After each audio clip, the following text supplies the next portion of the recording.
Welcome to the CBS Radio Mystery Theater Archives, the only YouTube channel which has the original classic episodes of the CBS Radio Mystery Theater in order with no ads. Thank you for listening, and now, enjoy the show.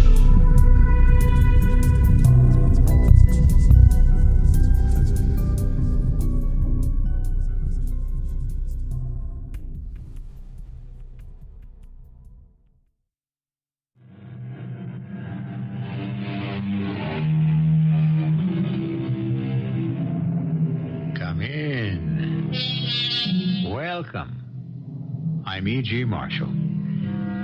Death is a much maligned figure, an unwelcome visitor to most. But to some, he comes as a friend and a healer, much prayed for and sought. To them, he is Johann Sebastian Bach's Süßer Tod, sweet death, who comes to bind up unbearable wounds. But not to everyone who prays for his soothing touch is he allowed. Some crimes are too great to be forgiven by death. You could handle it alone, Ted? Duck soup, Si.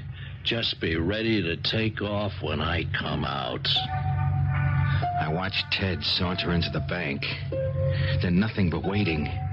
When I finally heard them, like I guess I knew all along I was going to, I knew this was one heist which wasn't going to work.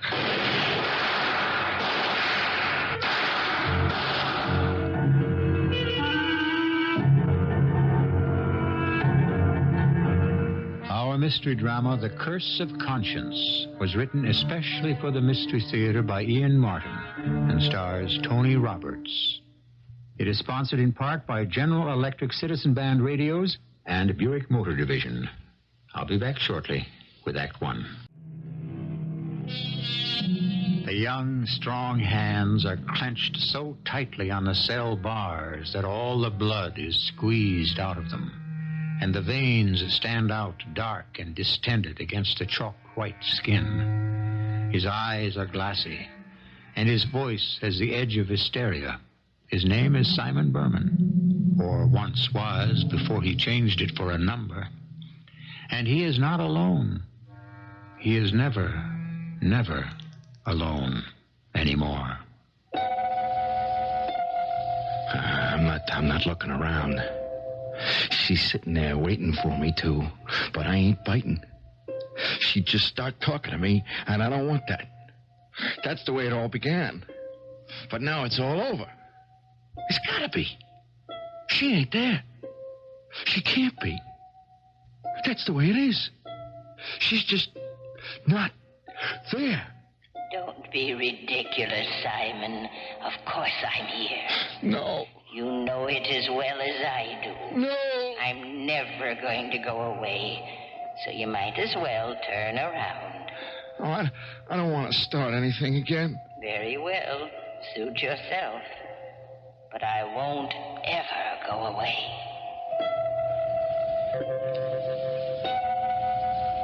One thing I gotta say is she don't change. I mean, she's like that old crumb in ancient history or something who wanted to get across the river. And the fool who let him climb on his back never could get him off again. It's crazy. I mean, you know, who could have figured the way it began? A couple of years ago, I'm stuck in Cleveland. The town is dead. I mean, dead. You can't turn a buck doing nothing. So I pick up this girl, some Jane. I don't even remember her name now. She drags me into some church social. That's where I meet Cousin Ann. Hello, my dears. You want some tickets to dance? Yeah, sure, ma'am. How much are they? Well, that's our theme of the evening, all for the church. 10 cents a dance. Well, I'll spring for a buck's worth. You might want our special, $2 to dance all night. Oh, gee, that's romantic, huh, Si? Dance all night. Yeah. Give me the $2 special. You'd like some refreshment? We have a nice punch. No, thanks. No, just the dancing. Maybe after you've danced, you'd like a cool, refreshing drink. What is it, lemonade? Well, that's what the church provides. How much is it a shot? The church set a price of 25 cents a glass. Okay, fine. We'll be back, ma'am. Okay, Candy? Oh, sure, Si. Come on, let's dance.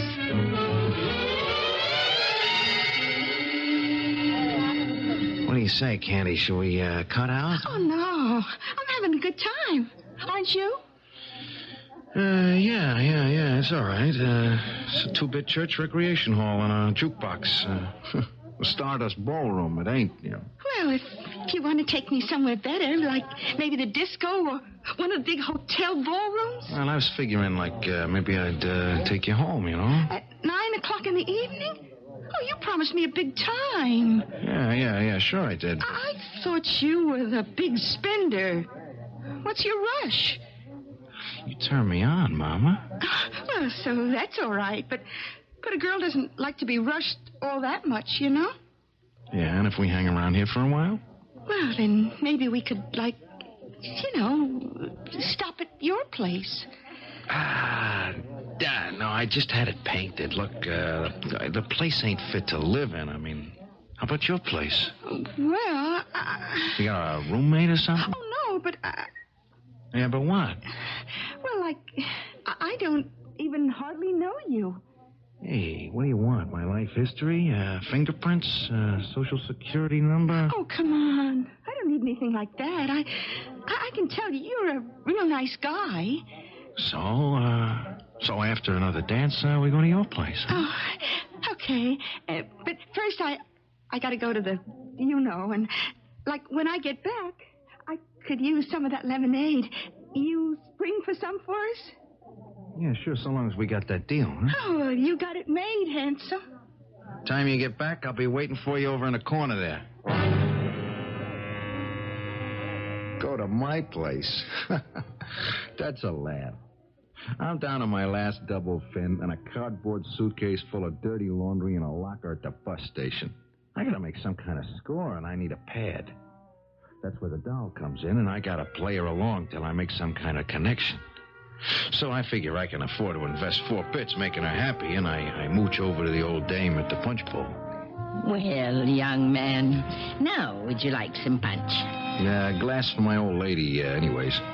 Old lady? Yeah, the girl I was with, ma'am, you know. Oh.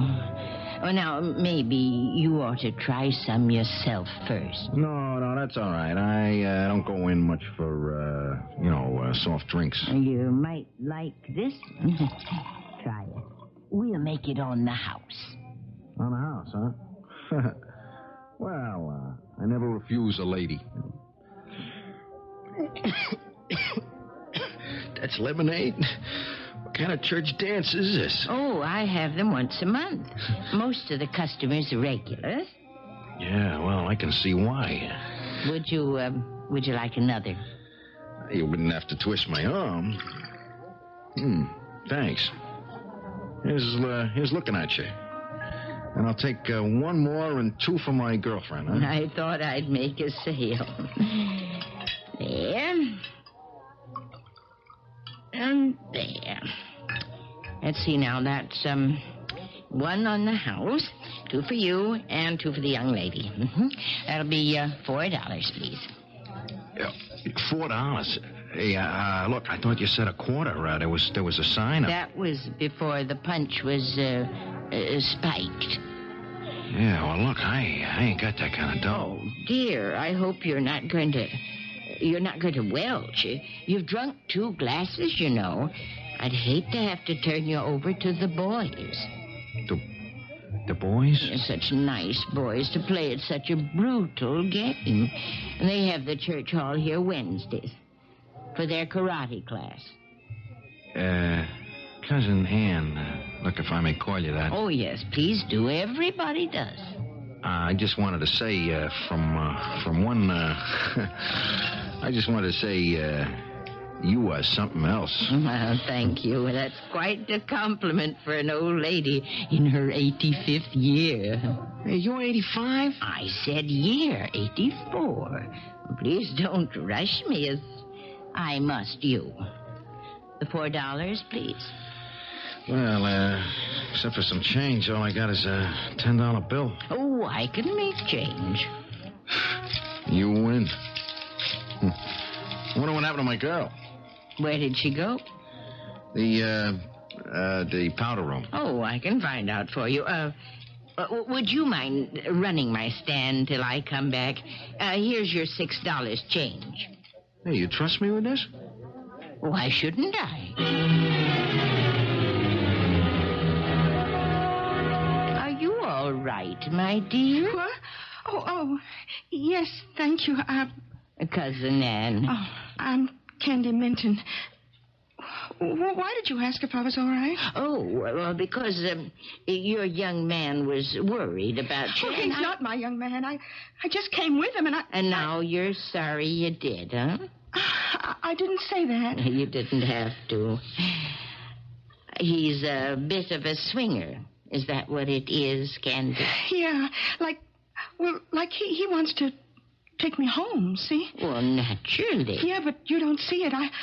I live alone, you know, and I can feel this is like he's trouble, and I don't want any. Fascinating. How do you know? Well, I wasn't born yesterday. I know his type by now. He's some kind of drifter, deadbeat. I don't know what. All you got to do is look in his eyes. This dude is trouble. Oh, I don't think so. Seemed like quite a nice boy to me. Oh, don't let him fool you. I think he's just lonely. Maybe a bit scared. Oh, not him.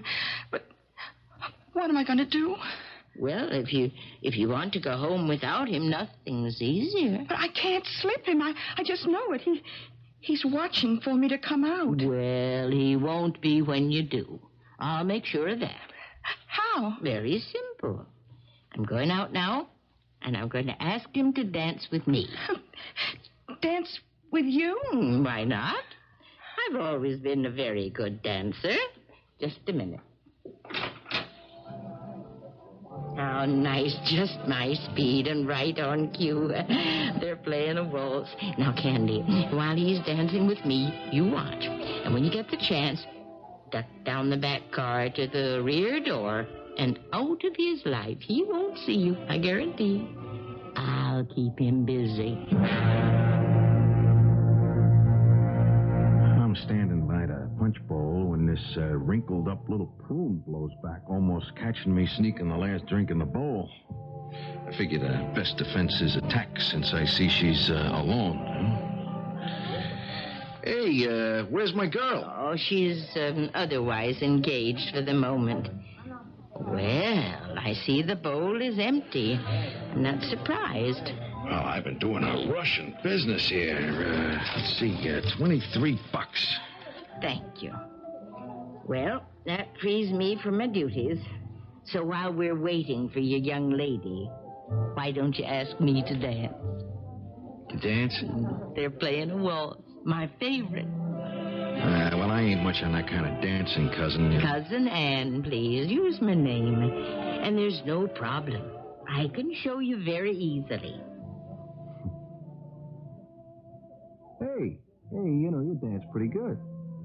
So do you. Sigh. Is that with a C? No, it's with an S. You know, for Simon. Simon. Oh, I might have known it. You look so much like him. It's almost as if he were alive all over again. Some guy you know named Simon? No, his name was Peter. But that's just the same, isn't it? Oh, dig ya. Oh, it's in the book of Matthew, chapter 4, verses 18 and 19. It all just seems as though it's fated, Si. What's that? That I should command you, as our Lord did to the man Simon called Peter, to follow me. Yeah, where? Oh, I would hope to your salvation. Well, now, that's sort of a rocker for a number one man whose life is dedicated to the pursuit of the easy buck, isn't it? To say nothing of the fact that he's a man who doesn't need an elastic conscience, because in his life to date, he's never needed one at all. Just how do you suppose he'll make out if he ever has to use one? Let's see when I return with Act Two. The tall, dark, handsome boy dances with the little sparrow bird of a woman. A half a century lies between them. The boy, for all his easy carriage, is a coiled spring, tensed, dangerous. His agate bright eyes, afraid and menacing behind the surface charm. The little old lady is serene and unafraid, with the dauntless armor of extreme age and inner faith. An ill-assorted couple, joined by an accident of fate, which can lead only to disaster. Hey, you're too much for me, Cousin Ann. I don't think so, Simon. Maybe just enough, or at least what you need. You're up against it, aren't you?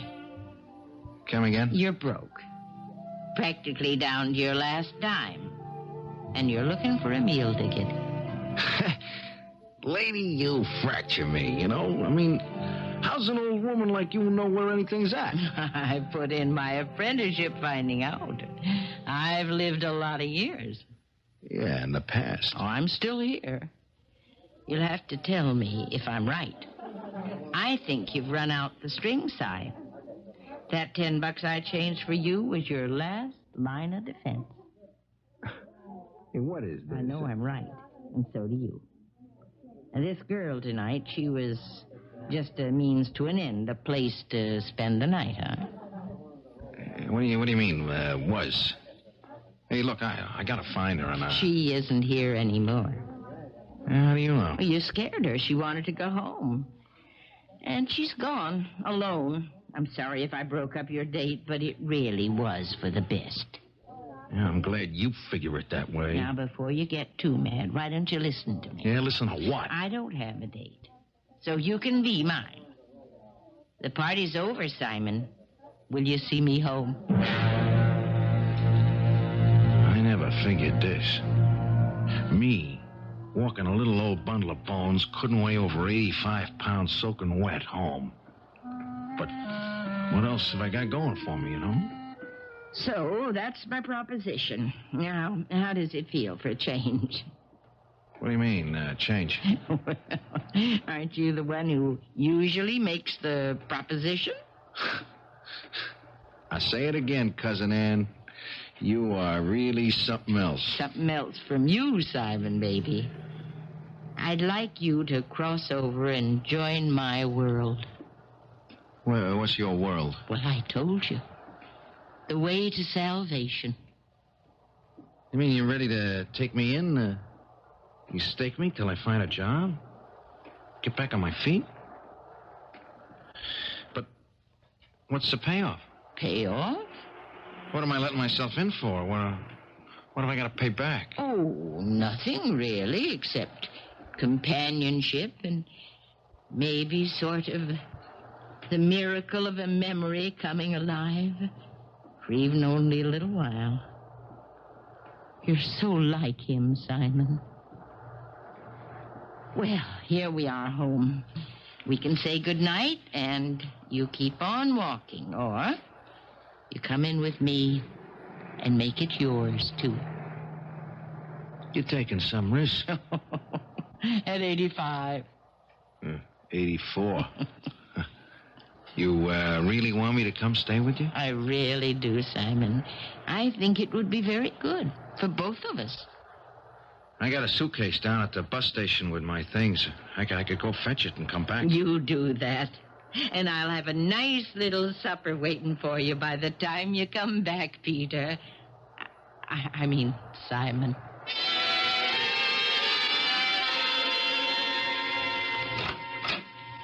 This'll be your room, Simon, with your own bath right across the hall. Put out towels for you. Oh, there's a closet over there. And whenever you're ready, have a little surprise for you. Keep it hot in the kitchen. Yeah, well, I can unpack later. Why don't I come on down with you now? Whatever you want. From now on, you're home. You buy this? You can see this happen? I had to shake all the cobwebs from that loaded punch out of my head to make sure it was for real, and I'd fallen knee-deep in it. Suddenly, I was cold sober, and I knew I'd hit the jackpot if I just played it right. I washed my face quickly, I combed my hair, and went down to supper in the kitchen. More coffee? As much as you want. How's the pizza? Oh, it's the most. I don't eat it myself. I really don't remember just why I bought it. Maybe someone nudged my elbow. Huh? Well, since it wasn't my idea, it must have come from above. I don't think you crossed my path by accident. I don't know what else. Well, you don't believe in him as easily as I do. Yeah, you know, religion ain't my speed. Perhaps not yet. Oh, you're so like him. We're back to Peter again, huh? Simon called Peter. Does that upset you? Yeah, well, you know, I kind of like to be number one guy. Who was this Peter guy, anyway? It was the man I should have married. The man I should have made marry me. I was too romantic for our own good, so I just let him walk out of my life. He ditched you? No, not exactly. No, he had another appointment, which kept him in France. Villa Wood, near Chateau Thierry. Yeah, that's what I say, another day. No, a gentleman with a scythe. Huh? Death, Simon. Death. In the Dark Ages, long before you were born, May 27th, 1918, a German machine gun cut him down. Peter Hurst, who should have been my husband, except that he refused to marry me. Why? Oh, just exactly because of what happened. When he marched away to war, he had a premonition he'd never come back. He thought that 28 would be too young for a widow. And I was fool enough to let him have his way. Well, I don't know, Cousin Ann. Maybe he pegged it right. No sense making making a commitment to some poor Joe couldn't be around. This way he lets you swing free. You know what I mean? If we'd been married, we'd have been together. And if we'd been together, I know we'd have had a child. This way, I was left with nothing. You mean you never... Nothing to bother about. Yet. But if I had that child, he might have looked just like you. Oh, come on, Cousin Annie. He would have been old enough to be my father. That could have been a girl. Either way, I might have ended up with a grandson. I ain't the guy. No, not yet. Huh? Oh, forget that. Now, the first thing to do is get you a job, isn't it? Well, how would you like to work in a bank? A bank? Yes, Mr. Gillette is the man who handles my affairs. And I'm sure if I recommended you, he might find something for you. Should I recommend you, Simon? Why not? Oh, I'm the one who was asking the questions. I mean, can you be trusted? Well, what do you think? I mean, what do you think? I want to heist the joint? Well, I'd like to feel that I could be sure you wouldn't. I told you I was interested in your salvation. I get a job at the bank. Interest clerk in the savings department. And I lived with Cousin Ann, and she tried to make my peace with her God. And maybe it wasn't all con, because she sort of got to me, you know, and who knows, the way things could have gone, except for Ted Slade turning up one day. Hey, man. I've been waiting for you. Yeah? You don't recognize me? Ted Slade. Yeah, I know. Hey, where you heading? It's my lunch hour. I got someplace to grab a fast sandwich. Okay. I'll walk with you. Hey, working that joint? Yeah. Oh, man. I never thought I'd see you go square. I gotta eat. Yeah. Best you could do. It ain't like that. So how is it? Tell me. Shut up. Well, just figured you for a little inside info. Yeah? About what? The way banks work. Like, since you're on the inside. What do you got in mind? Hey, I'll buy you lunch. Maybe we could get our heads together, huh? I'm not copping out. I'm not trying to duck it. I knew as well as Ted did where he was heading, you know. We were both main chance boys, and the way it stacked up, whatever religion I'd got kind of, like, melted. It all looked so easy. Who's trying to knock off your bank, chum, huh? Yeah, then what? Well, I've cased this little neighborhood bank corner of Stillwell and 7. Same pattern as yours. Now, Friday should be the big day when the cash is still alive, not buried in a vault. You drive. That's all the risk you take. I pay off 1/3. Yeah, is it worth it? You gotta know it is. That's payday for the consolidated machine plant. There's like 150,000 riding on this. You want in? Yeah, you got me. I want in. When? Next Friday. Take off sick. In the morning, you pick up the getaway car. From then on in, it's smooth sailing. Sure, I should have told him to get lost, you know? You think I don't know that? But there were other things going for me right then. Like I was broke.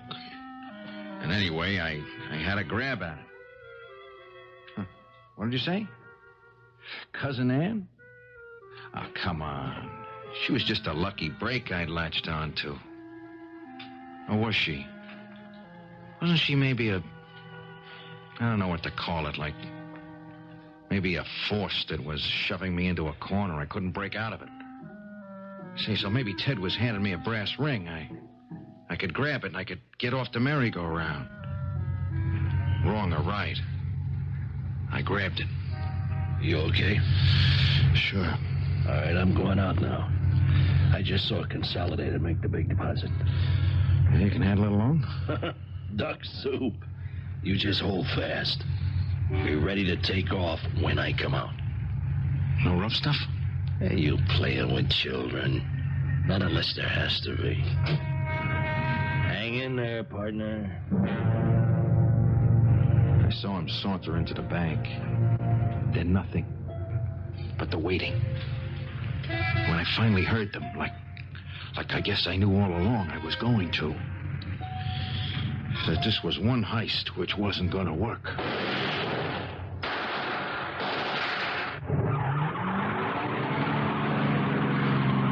No problem. I shoved that getaway car into gear and took off. I junked it 4 blocks away and went back meekly to my job as interest clerk. But I knew right then, no matter how it went, I had to get out, even away from Cousin Ann.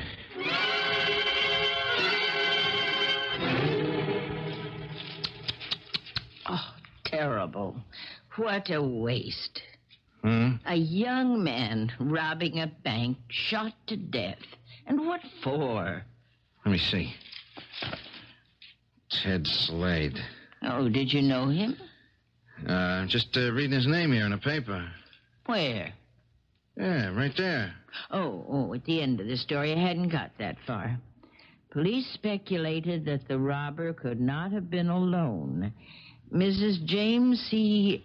Needleson, returning from lunch, remembers a gray sedan sitting near the bank with its engine running.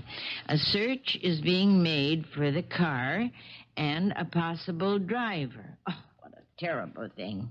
A young man throwing away his life for a few dollars. You wouldn't have to do that, Simon. Huh? You have a future, if you want it, with me. May not be much, but all I have when I die is going to you. And I just hope you're willing to wait. But I wasn't. And I was too scared some smart cop would get a make on me. and I was long past being Mama's boy. So that night, I picked up stakes and I took off for the Big Apple. If you want to get lost, where else is better than New York? And I thought I'd said goodbye to Cousin Ann forever. Sooner or later, every grifter, every guy with an angle gravitates to New York. The city isn't to blame. It's just so big that, like blotting paper, it absorbs and disidentifies anyone who wants to become anonymous. A petty crook like Cy could have remained forever that way but that's the story. So we'll save that till I return shortly with Act 3. 3 months in New York have not been very kind to Cy Berman. Oh, he has a new girl. There's always a girl in the life of a man like Cy, but what he doesn't have is money, or what he would call a connection to raise any. Worse than that, he's in the hands of the loan sharks, so he's not at his best this morning. Lou! Hey, Lou! Yes, what is it? That devil's that racket. Oh, they're tearing down the building next door. They've been at it since 8 o'clock this morning. Shut the window, will you? Put down the noise. Oh, the place will get like a steam bath. I don't care. I'd rather sweat than have my brain scrambled. Come on, move it. Do what I say. Yes, sure, Si, sure. Don't flip. How's that? Vibration's still enough to knock my head off. I need a drink. Where's the bottle? I threw it out. What? Now, take it easy, Si. You'll mark me up again. It was empty. You been hitting it again? Si, no. You knocked it off yourself last night. Oh, please, you're hurting me. I ought to lay one across you. Go on, get out of here. Get me another one. Oh, what'll I use for money? We clean again? You ought to know. Oh, jeez, what are we going to do, Si? I don't know. I can't get nowhere. Well, if it hadn't been for me, we'd have been on welfare the past month and a half. Sure. Big deal your brother rung me in on. Get me in the hands of the loan sharks. How am I going to dig myself out of that, huh?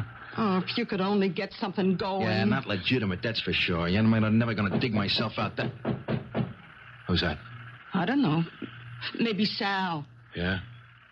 Give him my gun, just in case. Now, don't go off like a rocket, Si. I'm sure it's only my brother. Yeah, I'm not taking any chances. Who is it? It's Phil. You alone? Sure. What do you think? You better be. I'm nervous. I'm real edgy. Open the door, Si. Go ahead, Lou. Open it up.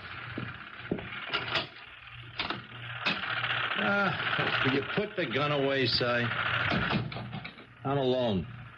This time. What do you want? You're overdue, Si. Oh, I haven't got it. Well, you'd better get it. You know, the man gets nervous when it goes over $1,000. $1,000? Hey, I only borrowed 3 bills. Well, that's the way it is with interest. It mounts up. Where am I going to get that kind of dough? Search me. But if I was you, I'd get it. I mean, by Monday next week. That's all the time you got. Oh, Sal, can't you give him a break? You're my brother, after all. Lou, hon, there ain't no family connections with the man. Now, I am just a messenger. It's my neck or sides. So whose do you figure I'm going to look out for? Yeah, but he hasn't got it, honest. Well, he'd better find some way to get it. Hey, ain't you got no family you can put the B on, huh, Si? Nah, I've been on my own ever since I was a... Yeah. Hey, wait a minute. Yeah. Maybe there is a way. It took me pretty near 10 minutes on the phone to get Cousin Ann to stop trying to hang up on me. She sure soured on me the way I walked out on her. But when the chips are down, I can wheedle with the best. Oh, I'm probably being very foolish, Simon. And that's another privilege of old age. Do you want to come home again? Oh, more than anything, Cousin Ann, but... Well, only I can't, see? What's the matter? You're in trouble? Yeah. With the police? Oh, no, nothing like that. A girl? Well, no, I don't have any trouble with them. Yes, I don't imagine you do. Well, what is it, then? I was very foolish. See, I had to live. I'm in hock. You mean you owe money? Yeah, you can say that again. Well, how much? $1,000. But maybe I could stave him off, with less. You're asking me for the money, Simon? Just as a loan. But you'd rather have it as a gift, huh? Oh, well, you once said something about putting me in your will. I'm sure rather have it now, $1,000? You gotta help me, Cousin Ann, please. Well, give me your New York address and phone number, Simon, and I'll think it over. I guess I don't have to tell nobody how I sweated out the next couple of days. I must have jumped a foot every time the phone rang. And I had Lou running up and down the stairs 10 times a day looking for the mail. Who's that, Lou? Search me. Look, I said I had till Monday. I still got time. Yeah? Yeah, who is it?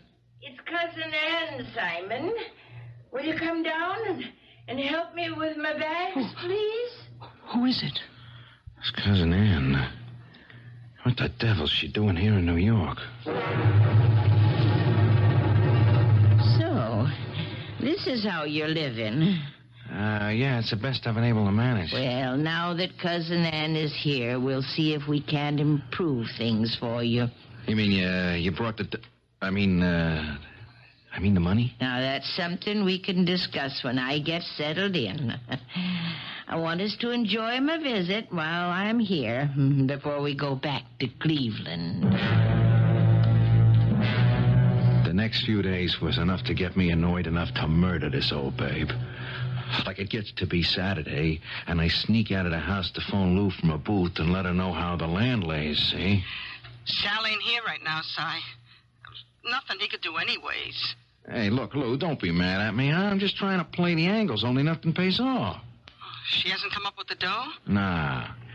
She says it's usury and it's against the law. She wanted to bring in the cops. Oh, no. Yeah, it was all I could do to stop her.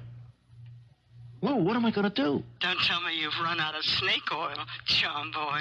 Lay off. Yeah, I tell you, I'm scared silly. And what's driving me bananas is all she's got to do is write a check, and I'm home free. I've only got today and tomorrow to make her see reason.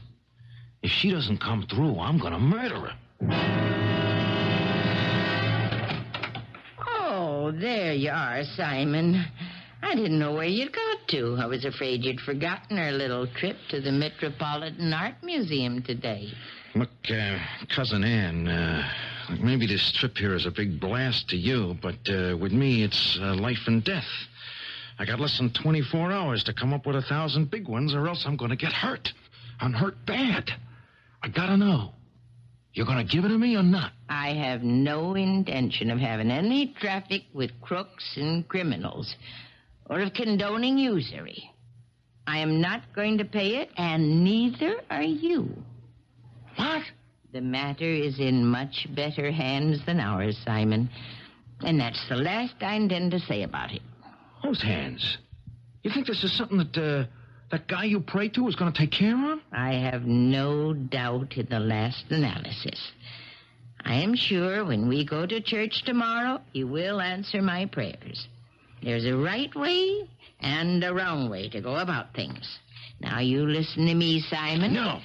No, you listen to me, you silly old doll. You're going to make that pay off. You see this? Yes, it's a pistol. Yeah, with real bullets. One of which, so help me, is going to make you very dead if you don't sit down and write me a check for that 1,000. I can't do that, Simon. You better, cousin. I am not kidding. I'm desperate. It wouldn't do any good even if I had a check, which I haven't. I haven't even a bank account. And I haven't any money. Certainly not $1,000. What are you talking about? You're loaded. I have a small insurance annuity policy, which pays me barely enough to live on. Yeah, but the house. Oh, I don't own that. The church has been kind enough to let me use it these last years rent-free in return. But you said I'd be in your will. You are, but Why, it's only a few dollars that I thought might help. Why, you silly old fraud. You led me down a garden path. And because of you, I'm going to get my brains knocked out. I could kill you for that. Only you won't. Because God wouldn't allow a boy like you. Damn you and your...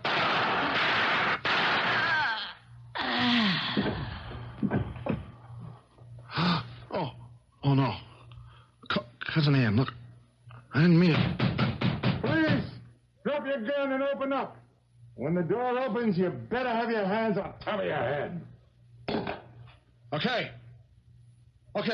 I dropped the gun. I'm opening up.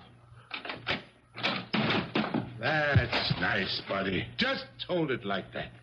See to the old lady there. Right, sir. How did you know to be here? We weren't looking for homicide, buddy.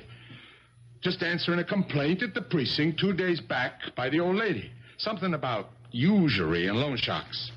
We just came by to check it out. What's the matter, Crumb? She didn't want to pay off?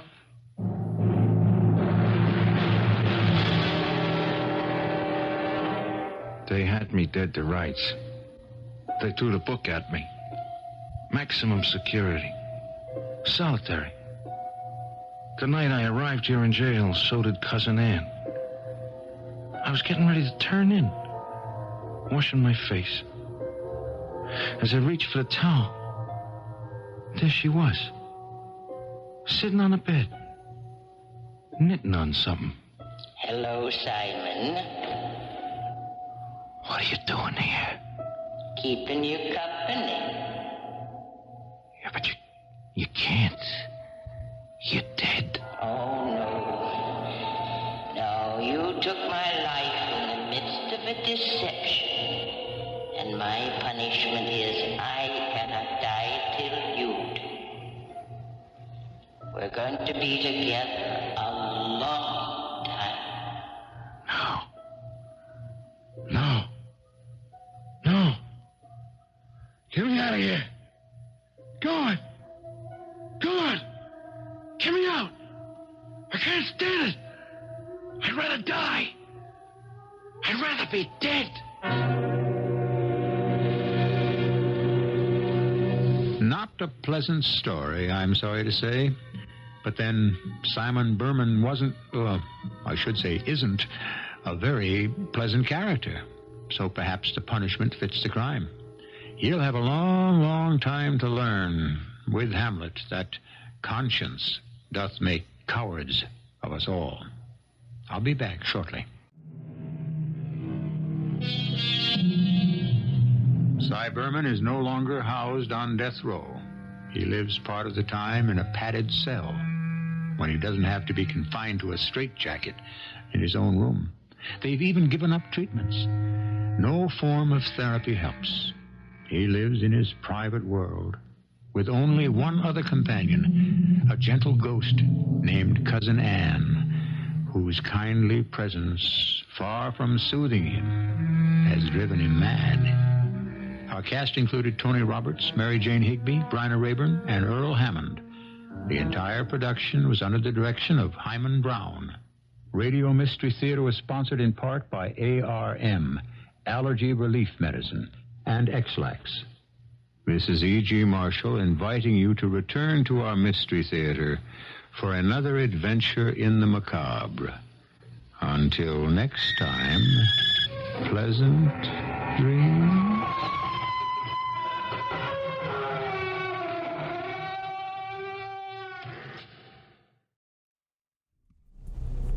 I hope you enjoyed this episode of CBS Radio Mystery Theater. If you've enjoyed this and want to hear more, please subscribe to this channel. You can also visit my other YouTube channel by searching